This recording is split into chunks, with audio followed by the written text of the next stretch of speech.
3번 명리와 운기는 취지를 달리한다. 이론과 용법 체계가 다르다. 명리는 운기를 포괄하지만 운기는 명리를 수용하지 못하므로 시각이 벗어난다. 뭐 좀 어려운 얘기인데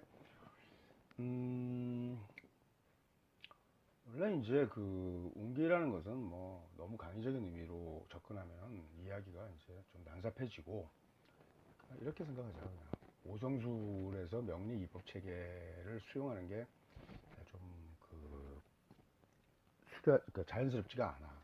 명리는 뭐 이런 오성술을 다 담아가지고 지금 선생님이 이렇게 체계화하듯이 포괄할 수 있다, 이런 뜻으로 이해하고, 이 둘은 팔자 허자론에서 일부 융합되지만 또 세차 극매간 차이를 나타낸다. 어쨌든 허신을 모르고는 반쪽 명리에 불과하다.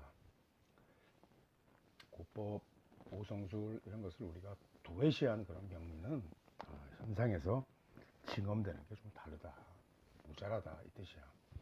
형충해합의 성리본리를 통해 하도와 낙서에서 추상되는 운계체계를 파악할 수 있다. 육충과 육합은 하도의 별로 추리할 때 다같이 동일 권역의 음양합으로 볼 수 있다. 가닥에 형충해합 어느 것을 막론하고 허신은 모두 도충 이런 말을 쓰지만 합내, 다 합해온다, 이 뜻이야.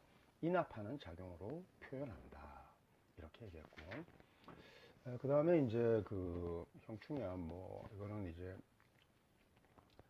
프리머, 우리 이제 6권에서 클레이드 스쿨 오브 라이프에서 우리가 이렇게 다룬 건데, 같은 내용인데 그냥 생략하고 지영이가 열심히 읽어보고 한 번 더 읽어보고 하면 되겠지만은, 이왕 했으니까 또 한번 읽어줘야겠지. 선생님 한번 읽을 테니까 그냥 편하게 들어. 자, 형충해합의 원리는 다음과 같다. 형은 3회를 하도 낙서에 결부시켜 추상할 수 있다. 여기서는 하도와 낙서를 그대로 오버랩시켜 동기 증폭이 아닌 삼방상충의 관계로 금대화의 상극조합에 주안을 두고 사명을 설명해 보기로 한다. 이것은 천지간 각각의 위치에서 오행의 각 자리를 살펴볼 때 같은 범위에서 존재하지 않으므로 불안정한 기세를 나타내는 현상을 의미한다. 간혹 금형과 하형의 동기증폭 현상이 과연 지지를 개고시킬 만한 힘을 갖는지에 대해 일말의 의심을 갖는 학습자들을 발견할 수 있는데, 이때는 3의 오행이 상충되는 관계로 자리를 배치하여 형의 개고 현상을 설명할 수도 있으므로 이 방법을 택한 것이다.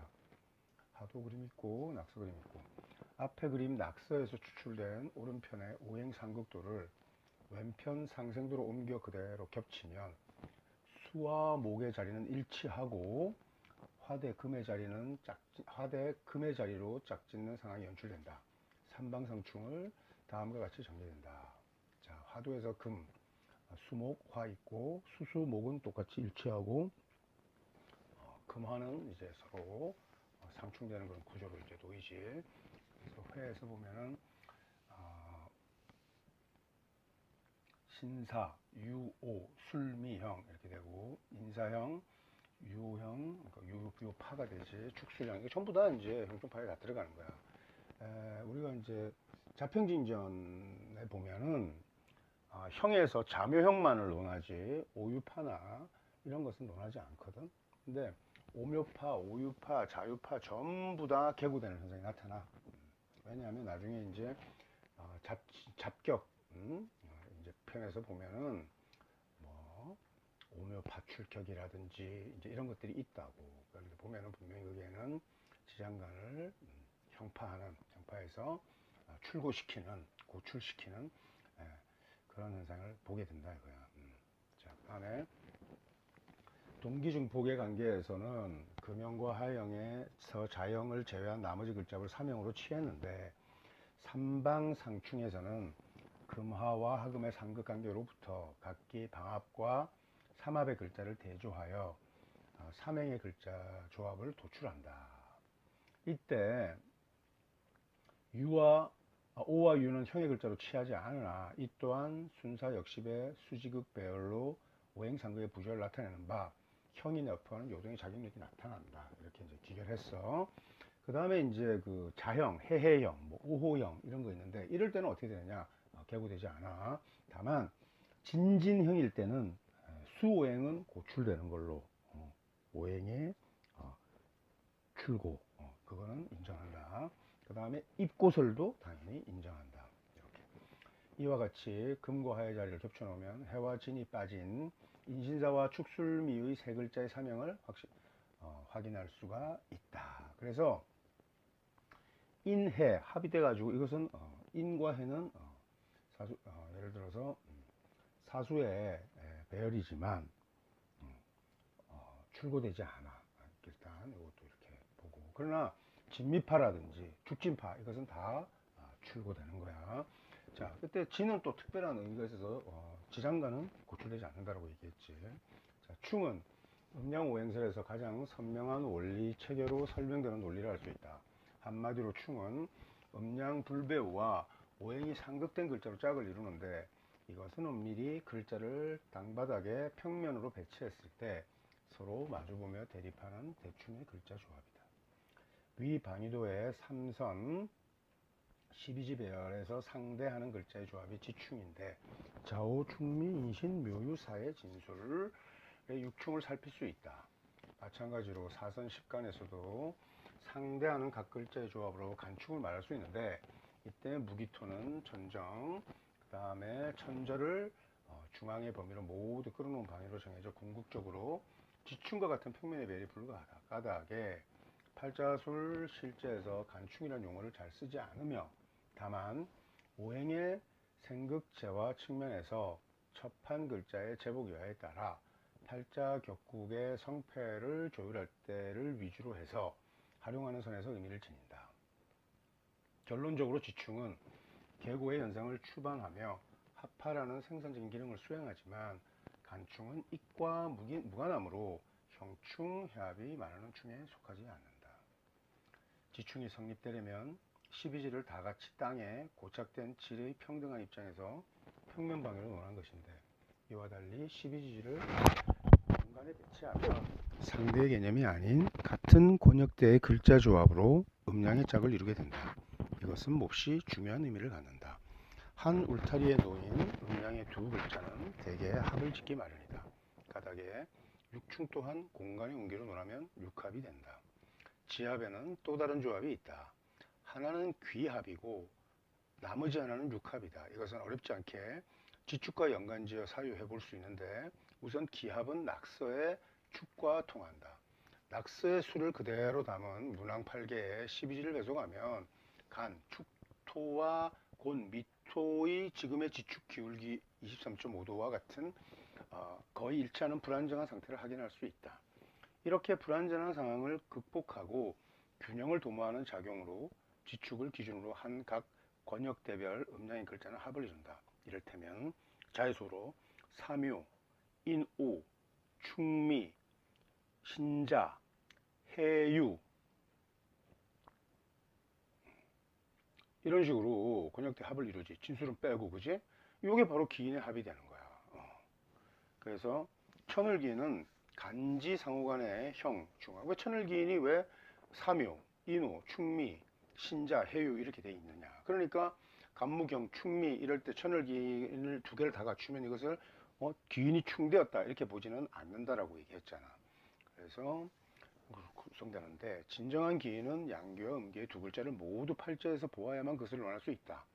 경의 귀인은 충으로 기를 잃고 합으로 현한다 했는데, 이때 합이란 엄밀히 따져 음양의 양기를 모두 갖춘 귀합을 말한다. 자, 귀인이 합되면 좋다. 이 말은 사실은 귀인 두 가지를 다 갖춘 경우를 은밀히 얘기하는 거야. 귀인 두 가지를 다 갖췄다는 것은 귀합에 속한다 이거야.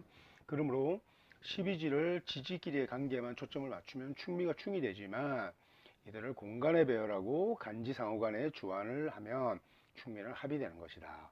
이를테면 간무경이 충미를 보면 이때 양귀와 양귀천을, 그 다음에 음기를 우리가 옥당기인이라고 해서 천을 옥당 이게 다 있는 양기 모든 것은 갖춘 진기로 논해야지 충으로 기감을 말해서는 안 된다. 그러면 충이 성립되지 않는 것이냐? 아니, 충은 성립되어서 충의 현상은 다 나타나. 하지만 양기를 다 갖췄기 때문에 형충의 합이 가져오는 그런 흉의들을 좀 많이 감할 수 있다. 이 정도로 우리가 이렇게 융통에 이렇게 해석하면 되는 거야. 또한 팔자에서 귀락공망은 몹시 꺼리는 현상인데 양기를 다 갖추면 이미 기합된 것으로 공망이 적용되지 않는다. 이때 귀인의 두 글자가 떨어져 있어도 합의 작용력을 나타나므로 영향 또한 무시할 바가 아니라는 점에 유의해야 한다. 이어중 명서의 귀인 자리에 간합도 호명으로 여겼는데 간지가 공이 유행하는 공간의 영역에서는 영향과 마찬가지로 요게 또한 헛된 것이 아니다. 자, 그래서 천간이 자리가 떨어져 있으면 우리 합이 아니잖아. 근데 각 귀인의 글자가 떨어져 있고 거기에 해당되는 천간들이 떨어져 있다고 해도 전부 다 공경에서는 합의되어 있는 것으로 봐서 아주 상스러운 명으로 우리가 본다 이 뜻이야. 자, 기합과 달리 육합은 지축이 바로 선 하도상생의 상에 근접하는 12지의 배열에서 비롯되는데 자축, 인해, 묘술, 진유, 사신, 오미로 음양의 합을 이루는 권역을 확인할 수 있다. 즉 축의 기울기가 복희, 팔계의 상과 완전한 일치를 이루는 것은 아니므로 간합과 같이 일체가 되는 합화의 뜻과는 일말의 차이가 있다. 까닭에 육합이 표출하는 합오행은 합화오행과 달리 특별한 조건에 부합되지 않는 한 상으로만 맺히고 물의 실득으로 체감되는 경우가 드물다. 근데 이렇게 상으로 맺힌 것은 허자란 말이야, 합오행이. 근데 허자는 왕상기를 얻으면 좀 더 효용이 있고 의미가 나타난다라고 이렇게 얘기했어. 자, 회에서 3회는 세 글자의 합을 말한다. 동기를 띠는 글자들이 모여 기의 집합을 이루고 강력한 세력권을 짓는 현상을 회라한다. 응집된 왕기는 먼저 팔자의 세신들을 몰사시키는 전도국면을 야기할 때가 많다. 회가 지니는 긍정적인 생산의 의미는 팔자에 없는 허신, 미습을 가들을 촉발시키거나 합파를 성립시켜 득익을 구체화하는 데 있다. 이를테면 곤명에 제왕하면 무관에도 부덕이 있다는 얘기와 통한다. 방합은 낙서에 배열된 12지를 사방의 방위권으로 묶어 임묘진, 사오미, 신유술, 해자축과 같은 세 글자의 조합 지대로 성립되는데 동기의 음양 두 글자가 만나 사토의 안식처를 두게 되니 몹시 유정한 해합이 되는 것이다. 보통 땅에 기착된 질의 합은 온전한 일체로 변하기 어려운데 토가 배합되면 한결 합력을 제고한다. 비유하자면 남녀가 서로 떨어져 있지 않고 또 같은 동네에 살므로 연분을 맺을 가능성이 높은 가운데 토의 안락처를 구한 셈이니 합의 농도가 짙다는 얘기다. 까닭에 이 세 글자는 다 같이 구비되어야만 합국을 지을 수 있고 또 합했다 해도 간합과 같이 각자의 기능을 일치하는 특징이 있다.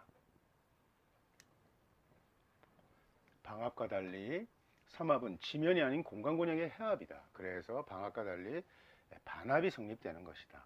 삼합의 세력권을 평면으로 나타내면 그 이제 밑에 그림 36페이지 보면은 선생님이 이제 도예한 거야. 이렇게 이런 그림은 원래 이제 없는 건데 이런 식으로 해서 흡사 하도의 오행 상생 배치와 비슷하게 이렇게 해놓으면 삼합이 성립되는 원리를 또 다른 측면에서 이유할 수가 있다.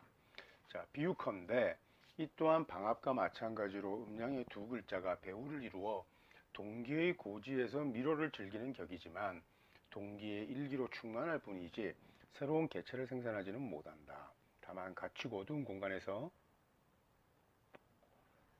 자신의 속성을 잃는다는 점에서는 방합과 차별되고 간합과 같은 성질을 띠게 된다.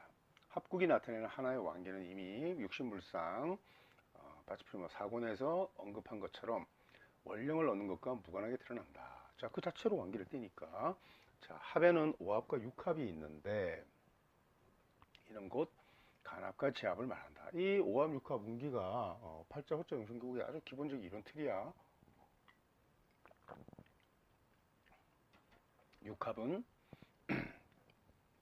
육합은 의미의 대강을 앞에 충에서 설명했으므로 여기서는 간합을 주로 말하겠다.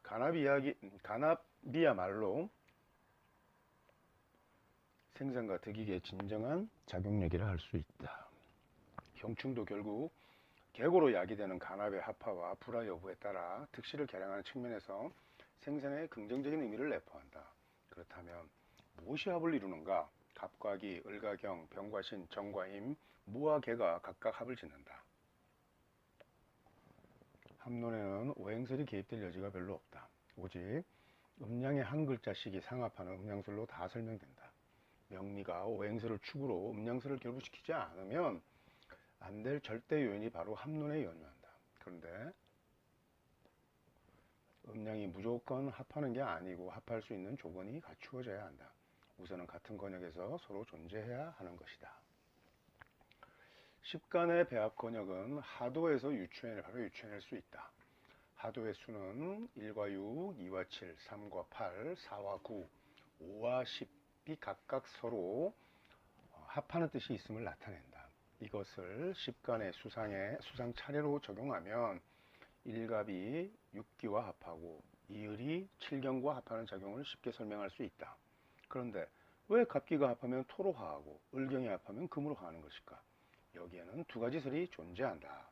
먼저 오행이 있기 전에는 필시 음양 노소가 있었고 수화 목금의 기가 대립하여 토를 형성하니 오행의 끝자리에 있는 토가 갑기 합토로 먼저 시작되는 이유는 수화 목금의 질이 토에 의탁하기 때문이라는 것이다.